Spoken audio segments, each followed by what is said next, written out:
नमस्कार। Exam happy by Jharkhand channel में आपका स्वागत है। तो दोस्तों जुड़ चुका हूं मैं यहां पर आप सभी के शिक्षक भर्ती परीक्षा को लेकर के। तो आपको हम बताते चले, यदि आप शिक्षक बनना चाहते हैं, यदि आप जेटेट पास करना चाहते हैं, सहायक आचार्य परीक्षा पास करना चाहते हैं, सहायक अध्यापक आकलन परीक्षा पास करना चाहते हैं, अब तक आपने महसूस किया होगा कि यदि आप में से किसी ने फेल किया है तो वो फेल करने की चांसेस जो होती है 2 नंबर, 4 नंबर, 5 नंबर, इसी के अंतराल में लोग फेल करते हैं। तो यहाँ पर फेल करने का रीजन होता है सीधे सीधे बाजार जाना और वहां से प्रैक्टिस सेट लेकर के आना और सीधे 1 महीना के अंदर परीक्षा पास कर जाना।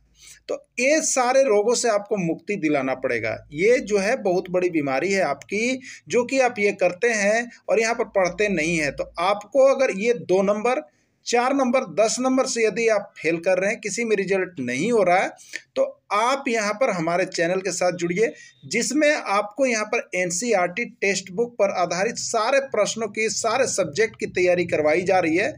जहाँ पर यदि आप जुड़ते हैं तो आपको यहाँ पर 100 नहीं 101% पास होने की गारंटी देता है। जहाँ आप 2-4 नंबर कम करके चलते फेल हो रहे थे, वहाँ आपको 2-4-5 नंबर ऑटोमेटिक बढ़ने वाला है।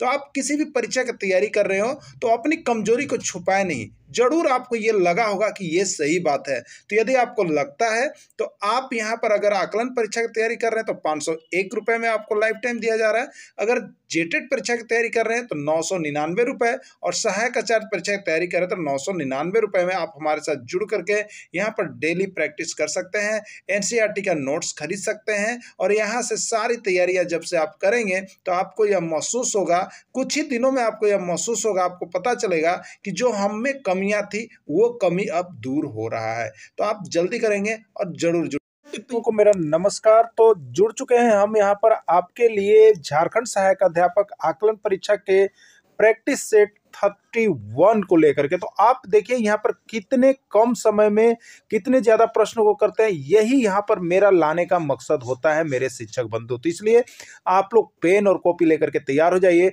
और फटाफट मारिएगा। कितना आंसर सही कर पाए जरूर लास्ट में स्कोर शेयर कीजिएगा। तो डेली यहाँ पर 7:30 में जुड़ करके आप यहाँ पर तैयारी कर सकते हैं, प्रैक्टिस सेट बना सकते हैं। और यहाँ पर आपको बता दें 1:30 में एक मॉक टेस्ट आप बना सकते हैं। सुबह यहाँ पर 6 बजे आप यहाँ पर नोट्स का पीडीएफ देख सकते हैं, वीडियो देख सकते हैं। सारे सब्जेक्ट का यहाँ पर बहुत ही अच्छी आकलन परीक्षा की तैयारी चल रही है।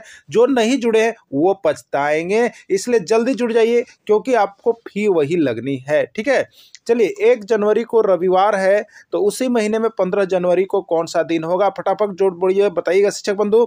सभी प्रश्न यहाँ पर आज के पहले यहाँ पर रिपीट कर दिए गए हैं। अब आपकी पारी है कि कितना जल्दी आप करते हैं। तो देखिए आपको हमने बताया था कि सप्ताह में 7 दिन होते हैं और 7 दिन जब आप जोड़ते हैं तो वही डे रिपीट हो जाता है। तो 1 जनवरी जब रविवार है, 1 तारीख रविवार है, तो 1 में 7 जोड़िएगा यानी 8 तारीख भी आपका रविवार होगा, और 8 में 7 जोड़िएगा तो 15 तारीख भी आपका रविवार होगा। तो 1 जनवरी को रविवार है तो 15 जनवरी को कौन सा दिन होगा। रीजनिंग के अंतर्गत ऐसे प्रश्न बार बार पूछे जाते हैं, तो रविवार ही होगा। और राइट आंसर इस ई में है, किसमें है, ई में है। चलिए अगला देखिएगा, ये सब नोट्स उनके लिए है जो यहाँ पर हमारे साथ जुड़े हैं, उनको मिल गया है। अब यहाँ पर आज प्रैक्टिस सेट, इसलिए आप जल्दी जल्दी प्रश्न को ही बनाएंगे। 5 मार्च को सोमवार है, तो उसी महीने में 21 मार्च को कौन सा दिन होगा। सोमवार, मंगलवार, बुधवार या बृहस्पतिवार। आइए देखते हैं। 5 मार्च, ठीक है, 5 मार्च सोमवार ना, 5 में 7 जोड़िएगा तब 12 मार्च भी होगा सोमवार। 12 में 7 जोड़िएगा तो 19 मार्च भी होगा सोमवार। अब आपसे पूछा 21 मार्च, तो 19 को सोमवार होगा, 19 को सोमवार, 20 को मंगलवार और 21 को बुधवार। तो इसका राइट आंसर क्या हो जाएगा, बुधवार। इस तरह से देखिए नोट्स और सारे पीडीएफ के लिए हमारे साथ जुड़ जाइएगा, क्योंकि सारा नोट्स और पीडीएफ यहाँ पर देखिए बना करके आपको दिया जा रहा है, जो कि जैक मॉडल पर आधारित है और यहीं से सारे प्रश्न भिड़ने की 101% गारंटी भी है। ठीक है, देखिए यहाँ पर दिया 49, 64, 81, 100। अगला टर्म क्या होगा, तो आप देखेंगे 49 क्या है, 7 का स्क्वायर है। 64 क्या है, 8 का स्क्वायर है। 81 क्या है, 9 का स्क्वायर है। 100 क्या है, 10 का स्क्वायर है। तो देखिए एक सीरियल आ रहा है 7, 8, 9, 10। तो अगला जो जाएगा 11, और 11 का स्क्वायर कितना होगा, तो 121 होगा। राइट आंसर बी होगा। चलिए अगला प्रश्न देखेंगे। यहाँ पर खाली स्थान को भरे, खाली स्थान को भरे क्या होगा। ठीक है, देखिए यहाँ पर 26 है, 50 है, 82 है, 122 है, 226 है, क्या आएगा यहाँ पर आपसे पूछा गया है। ठीक है, चलिए देखते हैं 26 को हम लिख सकते हैं 5 का स्क्वायर प्लस 1 यानी 25 और 1 26 होगा ना। इसको लिख सकते हैं देखिए 7 का स्क्वायर प्लस 1, 7 का स्क्वायर 49 और 1 50 होगा ना। इसको लिख सकते हैं देखिए 9 का स्क्वायर प्लस 1, 9 का स्क्वायर 81 और 1 82 होगा ना। अगला को देखिए आप लिख सकते हैं 11, 11 का स्क्वायर प्लस 1 तो 121 और 1 कितना हो गया 122 हो गया ना। अगला को हम क्या लिख सकते हैं 13 का स्क्वायर प्लस 1 तो 169 और प्लस 1 कितना हो गया 170 होगा ना। 170 किस में है, सी में है। तो इस तरह से एक यह जो है अल्टरनेट चल रहा था, विषम संख्या 5 के बाद 7, 7 के बाद 9, 9 के बाद 11, तो 11 के बाद 13। ठीक है, तो इस तरह से 170 इसका राइट आंसर हो जाएगा। तो इस तरह से बहुत ही बारीकी से और बहुत जल्दी जल्दी बनाने का प्रयास करना है आप सभी शिक्षक बंधुओं को। यदि सफ़ेद को नीला कहा जाए, नीला को लाल कहा जाए, लाल को पीला कहा जाता है, तो मानव के खून का रंग कैसा होता है, 1 सेकंड में आपको बनाना है। ठीक है, आपको हमने बताया है, क्या बताया, इसके पहले के सारे नोट्स पीडीएफ आप लोग देख चुके हैं। सिर्फ यहाँ पर प्रैक्टिस सेट में आपको कम समय मारने के लिए हम डेली आपको मॉक टेस्ट प्रैक्टिस सेट ला रहे हैं। ठीक है, मानव के खून का रंग कैसा होता है, लाल। ठीक है, पहला आंसर इसका देना रहता है, मानव खून का रंग होता है लाल। अब आपको ध्यान देना है कि लाल को कहा क्या जाता है, तो सफ़ेद को नीला, नीला को लाल और लाल को पीला। तो लाल आपका आंसर था और लाल को पीला कहा जाता है, इसलिए इसका राइट आंसर पीला होगा। ठीक है, इसका राइट आंसर पीला होगा, पीला इसका राइट आंसर हो गया। ठीक है, अगला देखिएगा, यदि पुलिस को शिक्षक, शिक्षक को राजनीतिक, राजनीतिक को डॉक्टर कहा जाता है, तो अपराधी को कौन पकड़ेगा बताइएगा। देखिए अपराधी को कौन पकड़ेगा, सबसे पहले तो चोर पकड़ेगा। अब आपको ध्यान देना है कि चोर को इस प्रश्न में क्या कहा गया है, तो पुलिस को शिक्षक, एक मिनट, तो अपराधी को कौन पकड़ेगा, यहाँ पर देखिएगा अपराधी को पुलिस पकड़ेगा। ठीक है, अपराधी को पुलिस पकड़ेगा। अब देखिएगा यहाँ पर पुलिस को क्या कहा जाता है, अब ध्यान देना आपको, पुलिस को क्या कहा जाता है, तो पुलिस को शिक्षक कहा जाता है, यानी पुलिस को शिक्षक, तो यहाँ शिक्षक आंसर होगा, तो इसका राइट आंसर शिक्षक हो जाएगा। ठीक है, चलिए यहाँ पर देखिएगा, म्यूट शब्द के अक्षरों से कौन सा शब्द नहीं बनेगा। ध्यान दीजिएगा, म्यूट यानी यही वाला अक्षर को प्रयोग करके जो शब्द बना होगा उसको नहीं लेना है, जो उसमें नहीं बना है उसको कौन सा शब्द नहीं बनेगा। ध्यान दीजिएगा कौन सा शब्द नहीं बनेगा, तो म्यूट में देखिएगा टी है ना, टी है, ई है ना, ई है, लेकिन एन जो है, एन है कहीं इसी में, म्यूट में एन कहीं है, नहीं है, इसमें एन आया है, इसलिए ये नहीं बन सकता है। अब म्यूट देखिएगा एम यू टी ये बनेगा, और देखिएगा टी ई एम ये भी बनेगा, TUM ये भी बनेगा, यानी ये नहीं बनेगा। इस तरह से इसको बहुत जल्दी आपको जज करके, यहाँ ऑब्जेक्टिव क्वेश्चन है, भर देना है। तो जितना जल्दी बनाइएगा ना उतना ही आपका स्कोरिंग बढ़ने वाला है। कैरेक्टर शब्द के अक्षरों से कौन सा शब्द नहीं बनेगा, ध्यान दीजिएगा, कैरेक्टर शब्द के अक्षर से कौन सा शब्द नहीं बनेगा। बारीकी देखिए, RACE है कि नहीं, टिक करते चलिए, RACE ये बनेगा।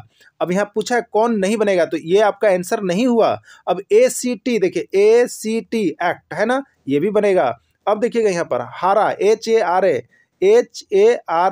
ये भी बन गया, लेकिन रेक्टम अब बचा हुआ है, तो देखेंगे RACT, एम इसमें कहीं भी नहीं है, एम एक नया वर्ड आ गया, इसलिए ये नहीं बनेगा। राइट आंसर इसका रेक्टम होगा। कितना जल्द कर रहे हैं आप सभी, जरूर देखिएगा, पेन कॉपी लेकर के बैठिएगा और जितना जल्दी हो सकेगा प्रैक्टिस करके हमें बताइएगा कि आपका आंसर कितना आया। ठीक है, मानसिक विकास का संबंध नहीं है, मानसिक विकास का संबंध किससे नहीं है, विद्यार्थी का वजन एवं ऊंचाई, तर्क एवं निर्णय, स्मृति का विकास और मौत की समस्या। ठीक है, तर्क एवं निर्णय मानसिक से होता है, स्मृति का विकास मानसिक से जुड़ा हुआ है, और बोध की क्षमता मानसिक जुड़ा हुआ है, लेकिन विद्यार्थी का वजन एवं ऊंचाई जो है ये विकास नहीं, ये वृद्धि से जुड़ा हुआ है। ठीक है, तो राइट आंसर ए हो जाएगा इसका। मनुष्य के शरीर में हड्डियों की संख्या कम से कम होती है, सबसे कम से कम कब होती है, शैशवावस्था, बाल्यावस्था, किशोरावस्था या प्रौढ़ावस्था। तो प्रौढ़ावस्था में मनुष्य के शरीर में हड्डियों की संख्या सबसे कम से कम हो जाती है, और शैशवावस्था में सबसे ज्यादा होती है। अगला है, किशोरावस्था की प्रमुख समस्या है, किशोरावस्था में वजन बढ़ाने की, शिक्षा की, समायोजन की या अच्छे परिणाम देने की। तो शैशवावस्था, बाल्यावस्था, किशोरावस्था, किशोरावस्था में सबसे मुख्य समस्या जो माना जाता है वो समायोजन का होता है, एडजस्टमेंट का होता है, क्योंकि वह टीन एज होता है, इसे पता नहीं चल पाता है क्या करे और क्या नहीं करें। बालक का विकास होता है सिर से पैर की ओर, पैर से सिर की ओर, दोनों से, इनमें से कोई नहीं। तो बालक का विकास जो होता है वो बार बार आने वाला प्रश्न है और बार बार आपको बताया भी गया है, वो सिर से पैर की ओर होता है। ठीक है, विकास के संबंध में गलत कथन है, विशिष्ट से समान की ओर, सार्वभौमिक प्रक्रिया, विकास कभी भी हो सकता है, सिर से पैर की ओर विकास होता है। ठीक है, तो यह विशिष्ट से समान की ओर नहीं होता है। गर्भधारण काल की अवस्था नहीं है, शैशवावस्था, डीम, बीजाकरण या भ्रूण अवस्था। ठीक है, डीम भी ये जो है गर्भाधारण भ्रूण काल का है, बीजाकरण भी भ्रूण काल का है, और भ्रूणावस्था ऑलरेडी भ्रूण काल का है। तो इसमें शैशवावस्था जो होगा ये गर्भधारण काल का नहीं होता। शैशवावस्था जब बच्चा हो जाता है उसके बाद को माना जाता है। यहाँ पर बच्चों की बुद्धि लब्धि 90 से 110 के मध्य है, वह बच्चा किस प्रकार का है आपको बताना है। सामान्य बुद्धि, प्रखर बुद्धि, उत्कृष्ट बुद्धि या प्रतिभाशाली। तो एक बच्चे की सामान्य बुद्धि अगर 90 से 110 के मध्य होती है तो वह बच्चा सामान्य बुद्धि का होता है। और 1001 बार ये प्रश्न पूछा गया है। आप सभी के प्रश्न दिमाग में ये रहना चाहिए, और ये प्रश्न आ रहा है आप लोगों के लिए भी। बच्चों के लिए निःशुल्क एवं अनिवार्य शिक्षा का अधिकार अधिनियम कितने वर्षों के बच्चों के लिए लागू किया गया है। 6 से 14, 7 से 13, 5 से 11, 6 से 12। इसका राइट आंसर क्या होगा? 6 से 14 वर्ष के बच्चों के लिए यह लागू किया गया है। आप सभी को आंसर भी यहाँ पर बिल्कुल सही आ रहा है। यदि एक बच्चे की मानसिक आयु 5 वर्ष तथा वास्तविक आयु 4 वर्ष है, उस बच्चे की बुद्धि लब्धि कितनी होगी? बुद्धि लब्धि निकालने का सूत्र आपको हमने यहाँ पर अधिगम विकार के अंतर्गत सारा चीज दिए हुए हैं। तो जो नोट्स नहीं परचेज किए हैं अभी कभी जाकर के हमारे नंबर पर कॉल कीजिए, नोट्स ले लीजिए, सब चीज आपको बना बनाया मिल रहा है, और 1 नंबर आपका पढ़ाई यहाँ पर चल रहा है। ठीक है, यदि एक बच्चे की मानसिक आयु 50 वर्ष है, वास्तविक आयु 4 वर्ष है, तो बच्चे की बुद्धि लब्धि होगी। तो बुद्धि लब्धि बराबर क्या होता है? मानसिक आयु बट्टा क्या होता है? वास्तविक आयु इंटू 100। ठीक है, मानसिक आयु कितना है यहाँ पर? तो मानसिक आयु 5 वर्ष है। ठीक है, मानसिक आयु 5 वर्ष, तो मानसिक आयु बट्टे वास्तविक आयु, बच्चा कितने वर्ष का है? 4 वर्ष का, और इंटू 100 आप जब करेंगे तो 4 से कितना हो जाएगा? 25, और 25 बच्चे कितना हो जाएगा? 125। यानी बच्चे की बुद्धि लब्धि कितनी होगी? 125 होगी, जिसका राइट आंसर आपका बी में है। ठीक है, बी में है। वह पत्र पढ़ चुका होगा, यह किस प्रकार के काल का उदाहरण है? सारे का सारे वीडियो आपको और नोट्स पीडीएफ दे दिए गए हैं। अब आपकी पारी है, आप हमें बताएं कि आपका स्कोर क्या जा रहा है, आप कितना तैयारी अच्छे से कर रहे हैं। जो अच्छे से तैयारी कर रहे होंगे उनका हर प्रश्न सही हो रहा, और जो अच्छे से तैयारी नहीं कर रहे हैं उनका प्रश्न गलत हो रहा होगा। बाकी जो नए हैं अभी तक नहीं जुड़ पाए हैं वो भी लेकर के यहाँ पर जल्द से जल्द सारे नोट्स को पढ़ लेंगे, क्योंकि अभी समय बहुत ज़्यादा है, समय आपको है, और नोट्स उतना ही बनाया हुआ है जितना आपके एग्जाम में आने हैं। देखिए, होगा सबसे पहला चीज होगा, गागेगी ये भविष्यत काल का हो गया, और वह पत्र पढ़ चुका होगा। ठीक है, वह पत्र पढ़ चुका होगा यानी पूर्ण कर लिया होगा। ठीक है, तो देखिए भविष्यत काल में पूर्ण और अपूर्ण नहीं होता। ठीक है, इसलिए किस में जाएगा? तो सामान्य भविष्यत काल में जाएगा। किस में जाएगा? सामान्य भविष्यत काल में चला जाएगा। ठीक है, अब देखिएगा, शायद पापा बाजार से आ चुके होंगे, शायद पापा बाजार से आ चुके होंगे, यह किस प्रकार के काल का उदाहरण है? सामान्य वर्तमान काल, सामान्य भूतकाल, संदिग्ध भविष्यत काल या संदिग्ध भूतकाल। देखिए यहाँ पर आपको दिख भी जाए तो आप अपने से बनाने का प्रयास कीजिएगा। शायद माने ये क्या चीज़ है? संदिग्ध है। शायद माने संदिग्ध है, संभावना है, और आ चुके होंगे, होंगे मतलब क्या चीज़ है? ये भविष्यत काल है। ठीक है, तो ये संदिग्ध भविष्यत काल हो गया। क्या हो गया? संदिग्ध भविष्यत काल के अंतर्गत चला जाएगा इसका। ठीक है, यदि आप आकलन परीक्षा की तैयारी करेंगे तो अवश्य ही सरकारी शिक्षक बन जाएंगे। ठीक है, तो इसमें कौन सा काल का उदाहरण है? सामान्य, हेतु हेतु मत, पूर्ण भविष्यत काल, अपूर्ण। देखिए भविष्यत काल जो होता है वो पूर्ण और अपूर्ण नहीं होता, पहला चीज, और सामान्य भूतकाल ये नहीं है। लेकिन दो गो के बीच अगर संबंध बन रहा होगा तो ये आश्रित हो जाते हैं। क्या होता है? आश्रित, यानी इसी को आश्रित भूतकाल कहते हैं, या इसी को कहते हैं हेतु हेतु मद भविष्यत काल। क्या कहते हैं? हेतु हेतु मद भविष्यत काल के अंतर्गत इसको जाना जाता है। ठीक है, तो इसका राइट आंसर हो जाएगा हेतु हेतु मद भविष्यत काल। ठीक है, सामान्य भविष्यत काल का उदाहरण है, सामान्य भविष्यत काल का उदाहरण है, वह पढ़ लिया, रामपत्र पढ़ा होगा। ठीक है, भविष्यत काल में एक ही चीज आ रहा है, होगा ना, गागेगी, भविष्यत काल हो गया, इसलिए यही सी इसका राइट आंसर हो जाएगा। पूर्ण वर्तमान काल का उदाहरण है, पूर्ण वर्तमान काल, रामपत्र पढ़ लिया होगा, रामपत्र पढ़ लिया है, श्याम पत्र पढ़ता था, वे आम खा रहे हैं, वे श्याम पत्र नहीं पढ़ा। देखिए पूर्ण वर्तमान काल में काम पूरा होता है ना, श्याम पत्र नहीं पढ़ा है यानी तो नहीं हुआ, वे आम खा रहे थे ये भी पूरा काम नहीं हुआ, श्याम पत्र पढ़ता था ये भी काम पूरा, राम पत्र पढ़ लिया यानी ये पूर्ण काम हो गया है कि राम ने पत्र पढ़ने का काम पूरा कर लिया है, तो ये पूर्ण वर्तमान काल में चला जाएगा, यानी इसका राइट आंसर ए हो जाएगा। रमेश बाजार पहुंच रहा है किस प्रकार के काल का उदाहरण है? रमेश बाजार पहुंच रहा था, यह किस प्रकार के काल का उदाहरण है? सबसे पहला चीज सामान्य वर्तमान काल, सामान्य भूतकाल, सामान्य भविष्यत काल, या एक नंबर आपको और दिया हुआ है अपूर्ण भूतकाल। ठीक है, तो देखिए यहाँ पर रमेश बाजार पहुंच रहा था, सबसे पहला चीज तो ये भूतकाल का है। क्यों है भूतकाल का? क्योंकि था लगा हुआ है, तो था थे थी मैंने भूतकाल। अब रही बात कि रमेश बाजार पहुंच रहा है मतलब पहुंचा नहीं है, काम पूरा नहीं हुआ है, तो काम पूरा नहीं हुआ है तो अपूर्ण उसको कहेंगे, यानी इसका क्या हो जाएगा आंसर? अपूर्ण भूतकाल हो जाएगा। क्या हो जाएगा? अपूर्ण भूतकाल हो जाएगा। भारत 26 जनवरी 1950 ईस्वी को गणतंत्र दिवस घोषित हो चुका था। ये किस काल का उदाहरण है? सामान्य वर्तमान काल, सामान्य भूतकाल, पूर्ण भूतकाल या कोई नहीं। ठीक है, तो देखिए भारत जो है 26 जनवरी 1950 को गणतंत्र दिवस घोषित हो चुका था है मतलब भूतकाल है, सबसे पहला चीज आ गया। अब ये काम पूरा हो चुका था 26 जनवरी 1950 को, काम पूरा हो चुका था, इसलिए इसको हम किस में डालेंगे? पूर्ण डालेंगे, यानी पूर्ण भूतकाल इसका आंसर हो जाएगा। तो इसका राइट आंसर सी हो जाएगा। सीता शायद कमरे में आ चुकी थी, सीता शायद कमरे में आ चुकी थी, यह किस प्रकार के काल का उदाहरण है? सामान्य भूतकाल, पूर्ण वर्तमान काल, संदिग्ध भूतकाल या पूर्ण भूतकाल। ठीक है, तो रीता शायद कमरे में आ चुकी थी। देखिए शायद है, शायद मैंने संदिग्ध हो गया, संदिग्ध मैंने पूरा चीज नहीं है तो संदिग्ध। अब था थे थी है मतलब भूतकाल है, तो किस में जाएगा? संदिग्ध भूतकाल में चला जाएगा। ठीक है, संदिग्ध भूतकाल में चला जाएगा। आप बाजार जाते हैं, यह किस प्रकार के काल का उदाहरण है? सामान्य वर्तमान काल, सामान्य भूतकाल, सामान्य भविष्यकाल या कोई नहीं। ठीक है, तो आप बाजार जाते हैं, यह किस प्रकार के काल का उदाहरण है? सामान्य वर्तमान काल, सामान्य भूतकाल, सामान्य भविष्यकाल या कोई नहीं। ठीक है, देखिए ता ते ती आपको हम बताए हैं, ता है, ते है, ती है, ये या ता था, ते थे, ती थी, सब सामान्य में जाता है। ठीक है, लेकिन है मैंने वर्तमान है, तो सामान्य वर्तमान काल होगा। क्या होगा? सामान्य वर्तमान काल होगा ना। अगला देखिएगा, संभवतः राम पटना से आ रहा है, यह किस प्रकार के काल का उदाहरण है? ठीक है, राम पटना से आ रहा है, यह किस प्रकार के काल का उदाहरण है? देखिए रहा है, रहे हैं, रही है। ठीक है, ये पूर्ण नहीं होता है, ये चल रहा होता है, तो ये अपूर्ण होता है सबसे पहले। और है मतलब वर्तमान काल है, तो अपूर्ण वर्तमान काल होगा। ठीक है, और इसको जिसका नोट्स चाहिए वो हम पे फोन नंबर दिया हुआ है, कॉन्टैक्ट कीजिए और तुरंत इसका नोट्स पूरा डिटेल्स जो बनाया हुआ है उसको पढ़ लीजिए। इसके बाद आपको कहीं से कोई समस्या हो व्याकरण में तो कॉन्टैक्ट हमसे कर सकते हैं। वे पत्र पढ़ते थे, किस प्रकार के काल का उदाहरण है? देखिए ता था, ते थे, ती थी, यानी था थे थी आ गया तो यह भूतकाल हो गया, यानी अब यहाँ पर ता लगा हुआ रहेगा तो सामान्य भूतकाल होगा ना। ता है, ते हैं, ती है तो सामान्य वर्तमान, ता था, ते थे, ती थी तो सामान्य भूतकाल। ठीक है, चलिए अगला देखिएगा, राम खेल रहा था, यह किस प्रकार के काल का उदाहरण है? राम खेल रहा था, पूर्ण भूतकाल, अपूर्ण भूतकाल, सामान्य भूतकाल या कोई नहीं। ठीक है, तो राम खेल रहा था, ध्यान दीजिएगा, खेल रहा था का मतलब हो गया भूतकाल, और जिसमें रहा लगा हुआ रहेगा इसका मतलब वो खेल रहा है, अभी काम पूरा नहीं हुआ है, तो जो काम पूरा नहीं हुआ है तो उसको किस में डालिएगा? आप अपूर्ण में डालिएगा, तो अपूर्ण भूतकाल के अंतर्गत ये चला जाएगा। ठीक है, चलिए अगला देखिएगा, अगला प्रश्न देखेंगे, राम बाजार जाता है, यह किस काल का उदाहरण है? राम बाजार जाता है, ध्यान से देखिएगा, ता है, ते हैं, ती हैं, ये किस में जाता है? सामान्य, और है इसका मतलब वर्तमान काल, तो सामान्य वर्तमान काल का ये आंसर होगा। राइट आंसर इसका डी होगा। श्याम पत्र पढ़ लिया है, यह किस प्रकार के काल का उदाहरण है? सामान्य वर्तमान काल, पूर्ण वर्तमान काल, संदिग्ध वर्तमान काल या पूर्ण वर्तमान काल। ठीक है, सबसे पहले श्याम पत्र पढ़ लिया है लगा हुआ है मतलब वर्तमान काल में। ठीक है, वर्तमान काल में है।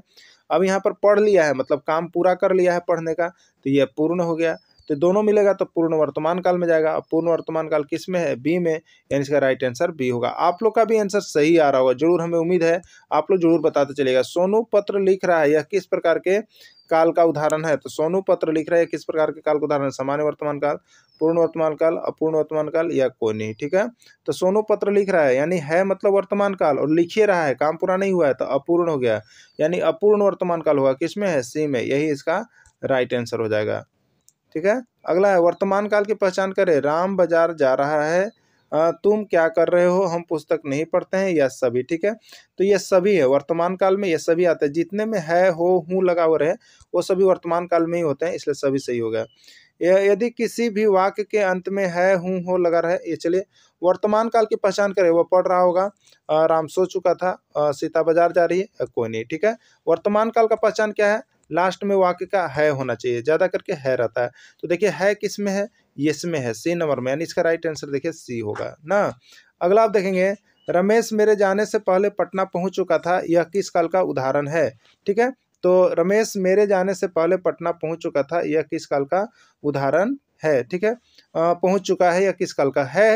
यानी वर्तमान काल है, तो यह वर्तमान काल का हो जाएगा। ठीक है, चलिए अगला देखिएगा, बालक के कितने वर्ष की आयु को शैशवावस्था कहा जाता है? तो शैशवावस्था, बाल्यावस्था, किशोरावस्था, तो यहाँ पर 1 से 5 वर्ष तक की अवस्था जो ऑप्शन है वो वाला सही होगा। अगर 6 तक दिया रहता है तो 6 भी जाता है, 0 से 6 जाता है ना, या 1 से हम लोग 5 भी ले सकते हैं। अगला देखिएगा, बालक के कितने वर्ष की अवस्था को बाल्यावस्था कहा जाता है? अगर 5 है तो 5 से 12, और नहीं तो 6 रहता है तो 6 से 12 दोनों चलता है। तो यहाँ पर ऑप्शन क्या है? 5 से 12। तो 5 से 12 ही आपको देना है, जो नियरेस्ट है उसी को मारा जाता है ना। बच्चों के विकास को प्रभावित करता है वंशानुक्रम, वाताक्रम, जन्मक्रम या सभी? तो देखिए इसका राइट आंसर डी होगा, क्योंकि बच्चों का विकास जो होता है ना वो वंशानुक्रम पर भी होता है, वातावरण पर भी होता है और जन्मक्रम पर भी माना जाता है। ठीक है, चलिए अगला देखिए, बच्चा में कुछ कर गुजरने वाली अवस्था कौन सी होती है? शैशवावस्था, बाल्यावस्था, किशोरावस्था या प्रौढ़ावस्था? तो देखिए किशोरावस्था ऐसा अवस्था है जिस अवस्था में बच्चा कुछ कर गुजरने को होता है। इसी अवस्था में देखते हैं आजकल बहुत ज़्यादा लोग आत्महत्या कर रहे हैं लड़के। तो यही वो अवस्था है जिसमें बच्चों को सुधारने की आवश्यकता होती है। खून पसीना एक करना मुहावरा का अर्थ है बहुत पीटना, बहुत माथा पीटना, बहुत कठिन परिश्रम करना, पागल हो जाना। तो इसका राइट आंसर क्या होगा? बहुत कठिन परिश्रम करना। ठीक है, चलिए अगला देखिए, गड़े मुर्द उखाड़ना मुहावरा का अर्थ है मरल आदमी को जिंदा कर देवेला, पुराना और मूली बातों को उखाड़ना, कठोर व्यक्ति सरल भाव जगाना। ठीक है, तो गड़े मुर्द उखाड़ने का यानी कि पुरानी और भूली हुई बातों को फिर से याद करके एक बार फिर जम के लड़ाई कर लेना, तो ये होता है गड़े मुर्द उखाड़ना। चादर से बाहर पाँव पसारना का अर्थ है क्या है?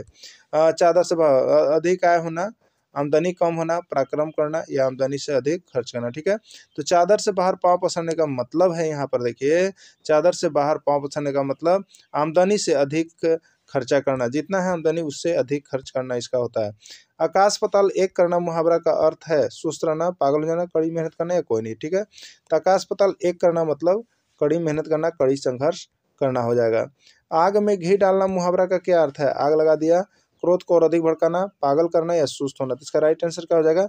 बी हो जाएगा। तो देखिए आप लोग जल्दी जल्दी टिकिंग कीजिएगा और उसके बाद आपको पता चल जाएगा कि हम कितना सही बना पा रहे हैं। ठीक है, आग बबूला होना मुहावरा का अर्थ है आग लगा दिया, कपटी मित्र, बहुत क्रोध करना या कोई नहीं। ठीक है, तो आग बबूला होना मतलब क्रोध करना। क्या होता है? क्रोध करना। कोई बात पर आदमी आग बबूला हो जाता है मतलब क्रोध करता है। ठीक है, क्या है? छठी का दूध याद आना मुहावरा का अर्थ क्या है? छठी का दूध याद आना मुहावरा का अर्थ क्या है? प्यारा दिन लगना, सुनहरा याद आना, अच्छा कर्ज करना, कठिनाई का। तो छठी का दिन याद होने का मतलब होता है जब हम कोई कठिनाई में होते हैं तब कहते हैं कि चला आज के काम छठी का दूध याद करा दिया। ठीक है, जान हवेली पर रखना मुहावरा का अर्थ क्या है? मौत आना, मृत्यु हो जाना, मौत की परवाह नहीं करना या कोई नहीं। तो देखिए जितने भी सिपाहीगण होते हैं वो जान हथेली पर रख के ही नौकरी करते हैं, यानी मौत की कोई परवाह नहीं करते हैं, क्योंकि करेंगे तो नौकरी नहीं कर पाएंगे। ठीक है, टस से मस न होना मुहावरा का अर्थ है बातों को बढ़ाना, अपने बात पर अडिग रहना, लगातार प्रयास करना। ठीक है, तो टस से मस मुहावरा का अर्थ होगा अपने बात पर अडिग रहना, थोड़ा सा भी बाएं से दाएं नहीं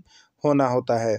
अगला है अपने पैर पर अपने आप कुल्हाड़ी मारना। इसका क्या अर्थ है? ठीक है, तो अपना स्वार्थ पूरा करना, सबसे अलग रहना, स्वयं अपना हित करना, कोई नहीं। ठीक है, तो अपने पैर पर अपने आप कुल्हाड़ी मारना का अर्थ क्या है? यहाँ पर स्वयं अपना अहित करना, स्वयं अपना अहित करना। ठीक है, आंखों का तारा होना का मुहावरा का क्या अर्थ है? सबसे अलग होना, देखने में अच्छा लगना, बहुत अधिक प्रिय होना। तो आंखों में तारा होना मतलब बहुत अधिक प्रिय होना। सभी के बेटे जो होते हैं वो आंखों के तारे ही होते हैं बोलते हैं। आंख में धूल झुकना मुहावरा का क्या अर्थ है? प्यारा पुत्र होना, धोखा देना, अच्छा लगना या कोई नहीं। ठीक है, तो आंख में धूल झोंकना मतलब यहाँ पर क्या देना? धोखा देना। क्या है? धोखा देना के सेंस में आता है कि आंख में धूल झोंक दिया।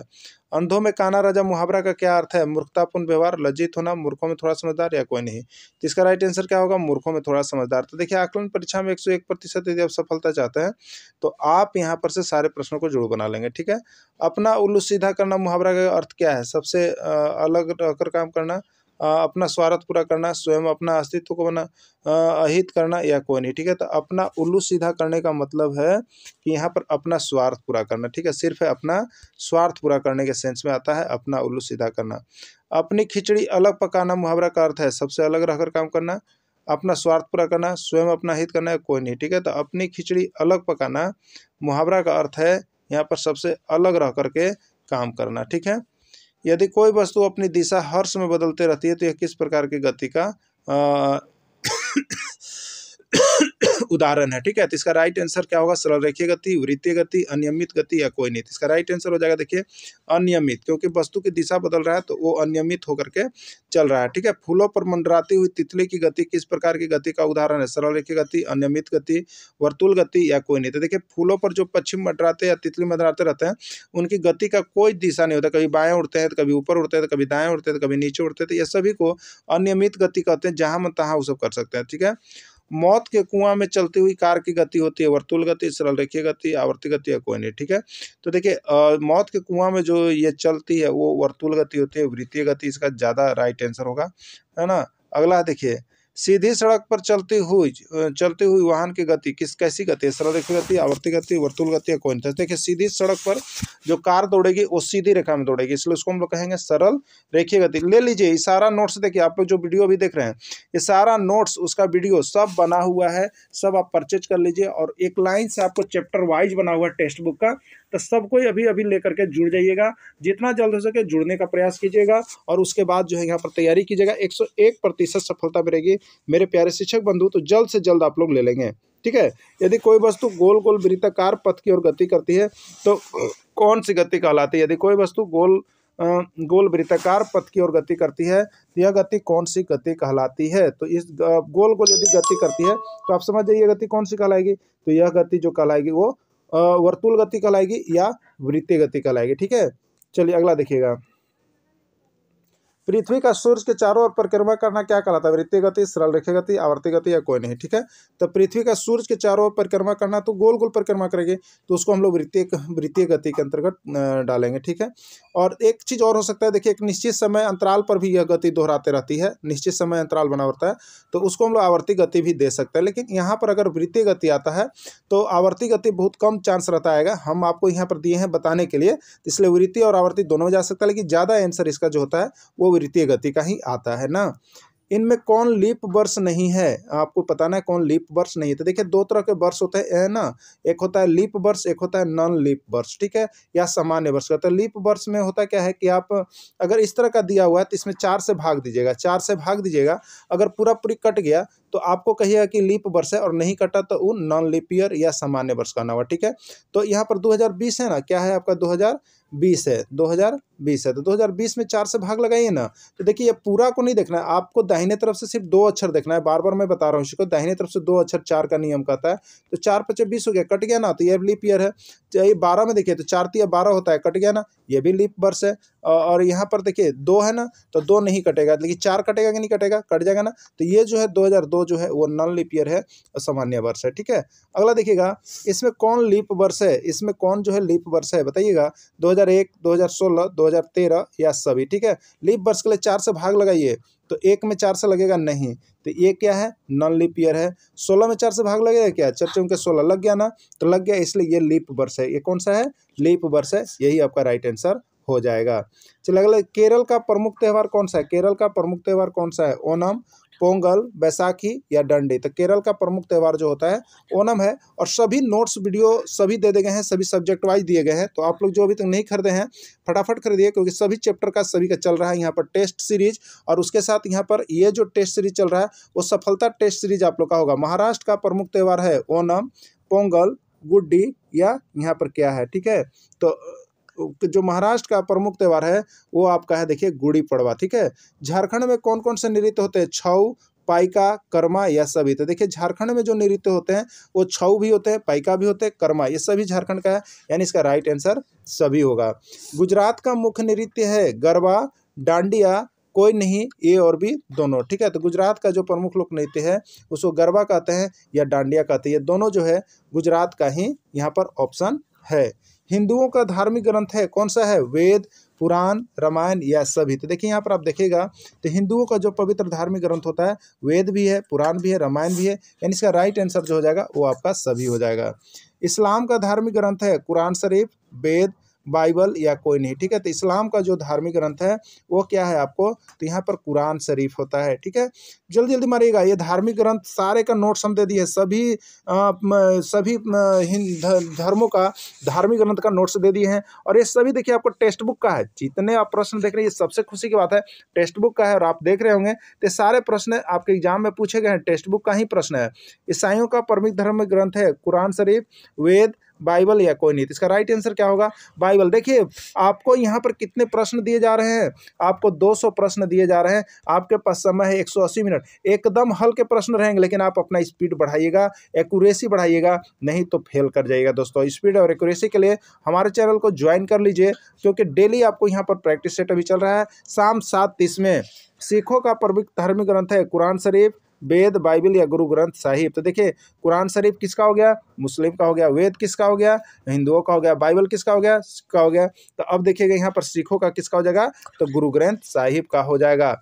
चलिए अगला देखिएगा, भारत कब स्वतंत्र हुआ, 15 अगस्त 1947 ईस्वी, 14 अगस्त 1947 ईस्वी, 16 सितंबर 1948 ईस्वी या 17 अगस्त 1947 ईस्वी। तो भारत कब स्वतंत्र हुआ था, सभी के लिए बहुत ही अच्छे प्रश्न, 15 अगस्त 1947 ईस्वी। ठीक है, 15 अगस्त 1947 ईस्वी को हुआ।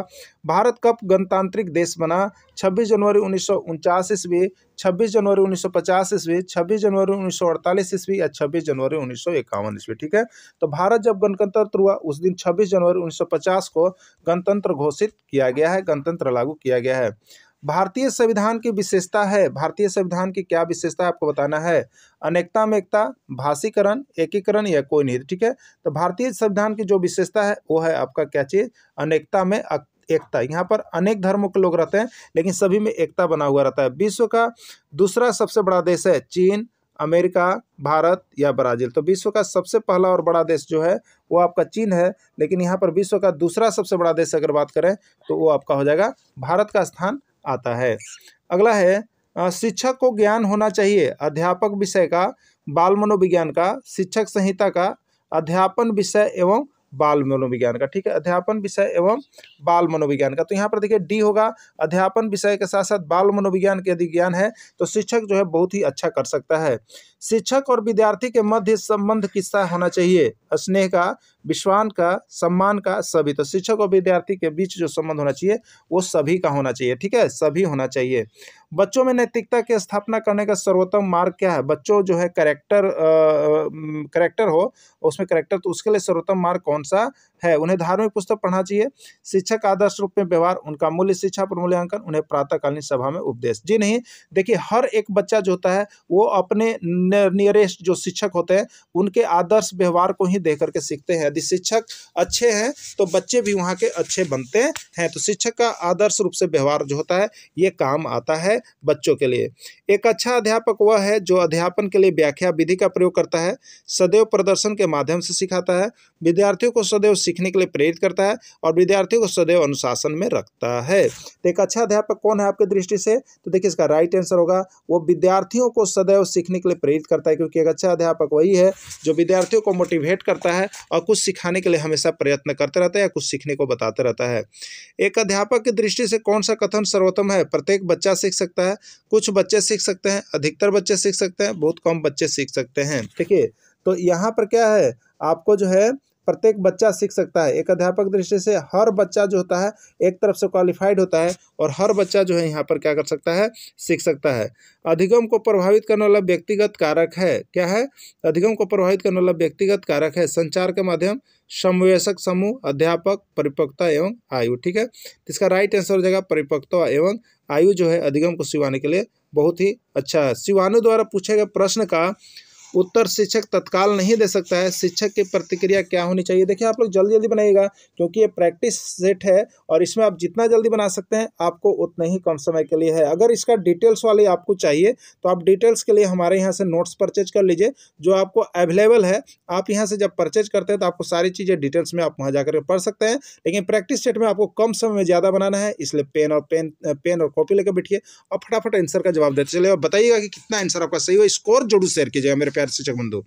तो शिवानी द्वारा पूछे गए प्रश्न का उत्तर शिक्षक तत्काल नहीं दे सकता है, शिक्षक की प्रतिक्रिया क्या होनी चाहिए। शिक्षक द्वारा शिवानी को चुप करा देना चाहिए, शिक्षक द्वारा शिवानी को ध्यान बटा देना चाहिए, शिक्षक को कहना चाहिए मैं नहीं जानता हूं, शिक्षक द्वारा इस प्रश्न का सही उत्तर बाद में समझकर देना चाहिए। तो देखिए सही आंसर यही होगा कि यदि हो सकता है कि आपको नहीं आए लेकिन आप उसमें बच्चा को बरगलाएंगे नहीं, ध्यान नहीं बटाएंगे, बल्कि उससे सोच के समझ के या किसी से पूछ के उस प्रश्न का उत्तर उससे समझ करके तुरंत ही देना चाहिए। ठीक है, एक बच्चा प्राय कक्षा में प्रश्न पूछता है, उचित रूप से इसका अर्थ क्या है। अगर बच्चा कोई ऐसा है जो आपसे बार बार प्रश्न पूछता है इसका मतलब वह बच्चा का क्या क्वालिटी है, वह शरारती है, वह अधिक जिज्ञासु है, वह असामान्य है, वह प्रतिभाशाली है। ठीक है, तो वह बच्चा जो है वो जिज्ञासु है, वो जानने की इच्छा है, इसीलिए वो आपके पास जा रहा है, तो वह बच्चा जो है अधिक जिज्ञासु है। ठीक है, किसी भी छोर से शुरू करने पर यदि किसी पंक्ति में आपका नंबर 11वां है तो उस पंक्ति में कुल कितने व्यक्ति हैं। ठीक है, देखिए किसी भी छोर यानी बाएं छोर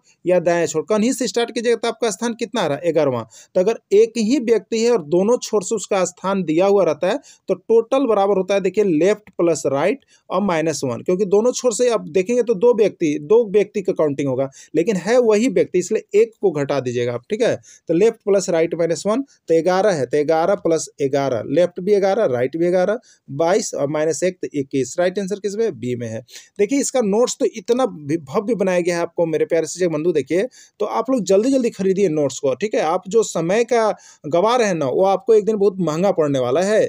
तो रमेश का स्थान बाएं से 15वां है, उस पंक्ति में कुल 45 व्यक्ति हैं, तो रमेश का स्थान दाएं से कितना होगा, कुछ नहीं करना है आपको, हमने बताया है टोटल बराबर क्या होता है, लेफ्ट प्लस राइट -1। अब देख लीजिएगा कुल कितने व्यक्ति, 45, तो टोटल की जगह पर 45 हो गया, बराबर लेफ्ट कितना हो गया, तो लेफ्ट देखिए बाएं से 15 है, तब 15 प्लस आर और -1। ठीक है, आर हमको निकालना है ना, तो यहाँ पर सबसे पहले घटा दीजिए, 15 में से 1 गया तो 14, अब यहाँ पर 45 था, इस 14 को आप इधर लाएंगे तो 45 में से 14 घटा देंगे तो कितना बच जाएगा आपका 31, 10 41 4 45, यानी 31 इसका राइट आंसर हो जाएगा। ठीक है, 31 इसका राइट आंसर हो जाएगा। मछली के शरीर की आकृति कैसी होती है, पोलिक लैंप, धारा रेखीय, वर्तनुमा या गच्छ गुहा। तो मछली के शरीर की जो आकृति होती है वो धारा रेखीय होती है ना, धारा रेखीय होती है।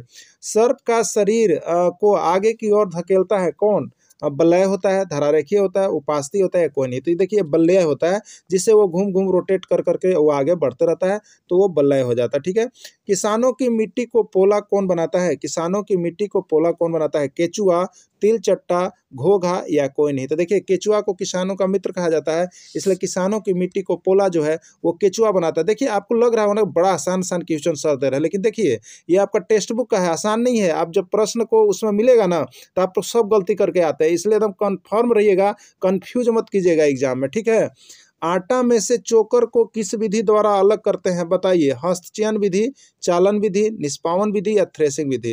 अरे घर में देखते हैं ना, जब महिलाएं या आप भी कभी काम करते होंगे तो आप देखते होंगे एक चलनी होता है ना, और चलनी में जब आटा को रखते हैं तो क्या करते हैं, चालते हैं तो देखते हैं महीन आटा नीचे गिर रहा होता है और चोकरवा चलनी में रह जाता है, रहता है कि नहीं रहता है। तो उसको देखिए हम लोग कौन विधि कहेंगे, तो चलनी से हम लोग करते चालते हैं मतलब चालन विधि, याद रखिएगा, चालते हैं मतलब चालन विधि। चालन विधि किस में, बी में, तो ये आंसर होगा, चालने वाला चालन विधि कहिएगा। ठीक है, देखिए बालू के मोटे और पतले कण को अलग अलग किस विधि से करते हैं। तो देखिए बालू होता है, आप कभी कभी जब घरों में काम लगाते हैं तो आप देखिएगा इस तरह से एक छन्ना पत्र होता है, एक चलना होता है, बड़ा सा चलना, उसमें क्या करते हैं, इधर कोई मजदूर होता है, इधर से बालू को यहाँ पर फेंकते रहता है। तो देखिएगा जो मोटा वाला परत होता है ऐसे ऐसे इधर आ जाता है और पतला ये जो है चलनी से पार हो जाता है। तो क्या कर रहे हैं आप, चाल रहे हैं ना, तो चाल रहे हैं तो कौन सा विधि होगा, चालन विधि होगा। इसका राइट आंसर कौन होगा, सी होगा। तो चालन विधि को आपको टिक करना है। ठीक है, और सारे का नोट्स बना हुआ है, आप लोग जल्दी से खरीद लीजिए क्योंकि एग्जाम बहुत नजदीक है।